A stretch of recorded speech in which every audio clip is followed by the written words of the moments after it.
Welcome to Vanathi's kitchen. வணக்கம். வாங்க, இன்னைக்கு சாப்பாட்டு புழுங்கல் அரிசியை ஒரு 1/4 மணி நேரம் ஊற வச்சுட்டு, கழுவி 1/4 மணி நேரம் ஊற வச்சுட்டு, அதை அப்படியே தண்ணி மாத்திரம் வடிச்சிட்டு மிஷினில் கொண்டு போய் கொடுத்தா இந்த மாதிரி சேமியா பிடிச்சி கொடுப்பாங்க. அந்த மாதிரி வாங்கிட்டு வந்த அந்த சேமியாவை ஒரு துணி வச்சு இட்லி பாத்திரத்தில் வச்சு வேக வச்சு எடுத்துக்கோங்க. ப்ளைனாக அப்படியே வேக வச்சு எடுத்துகிட்டு, இது கொஞ்சம் ஆறினோடனே இதை நல்லா உதுத்துட்டு, இதில் அப்படியே சர்க்கரையும் தேங்காய் பூவும் போட்டுட்டு ஏலக்காய் பொடி போட்டுட்டு புட்டு மாதிரியும் சாப்பிடுவாங்க. நான் இதில் ஒரு பிரிஞ்சி மாதிரியே தாளிக்கிறேன். வெங்காயம், தக்காளி, பச்சை மிளகாய், புதினா, கொத்தமல்லி எல்லாம் ரெடி பண்ணி வச்சுருக்கேன். ஒரு முழு தேங்காயில் இருந்து அரைச்சி பால் எடுக்கணும். இதில் தண்ணி விடக்கூடாது. இந்த பாலோட கொஞ்சம் தண்ணி மிக்ஸ் பண்ணலாம், அவ்வளோதான். சேமியா பிரிஞ்சி தாளிக்க எண்ணெய் வச்சுருக்கேன். 2 பட்டை, 4 கிராம்பு, ஒரு ஏலக்காய், ஒரே ஒரு துண்டு பிரிஞ்சி இலை.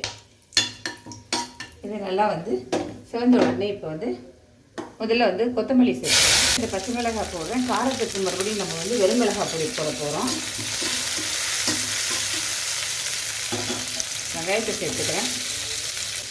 ஒரு ஸ்பூன் இஞ்சி பூண்டு பேஸ்ட்டு போட்டுக்கிறேன். தக்காளி சேர்த்துட்டு வதங்கிட்டு இருக்கு. இது 2 பச்சை மிளகாய் தான் போட்டிருக்கோம். ஒரே ஒரு ஸ்பூன் மிளகாய் பொடி போட்டுக்கிறேன். கொஞ்சம் போல் கலர் அட்ராக்டிவாக இருக்கணுன்றதுக்காக காஷ்மீரி மிளகாய் பொடி ஒரு ஸ்பூன் போட்டுக்கிறேன். இந்த தேங்காய் பால் இதில் சேர்த்துக்கிறேன். தேங்காய் பால் அதாவது ஒரு தேங்காய் முழுக்க எடுத்துருக்கேங்க. அது கூட கொஞ்சம் தண்ணி மிக்ஸ் பண்ணியிருக்கேன். தேங்காய் பால் கொதிக்க ஆரம்பிச்சிருச்சு. நான் இந்த சேமியாவை சேர்த்துக்கிறேன். அதாவது பாலும் சேமியாவும் அப்படியே கரெக்டாக டைட்டாக நிற்கணும். லைட்டாக தான் மேலே தெரியணும், இல்லைன்னா குழஞ்சி போயிடும்.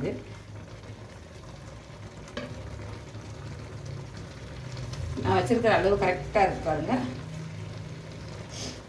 இந்த மாதிரி போட்டோம்னா இப்படி ஃபுல்லாக இப்படி மொத்தமாக இப்படி நின்றுடணும், அவ்வளோதான். அப்படியே மூடி சிம்மில் ஒரு 5 மினிட்ஸ் வச்சா போதும். 5 மினிட்ஸ் ஆகிடுச்சு. வாங்க இதை கிளறி பார்க்கலாம். அவ்வளவுதான்.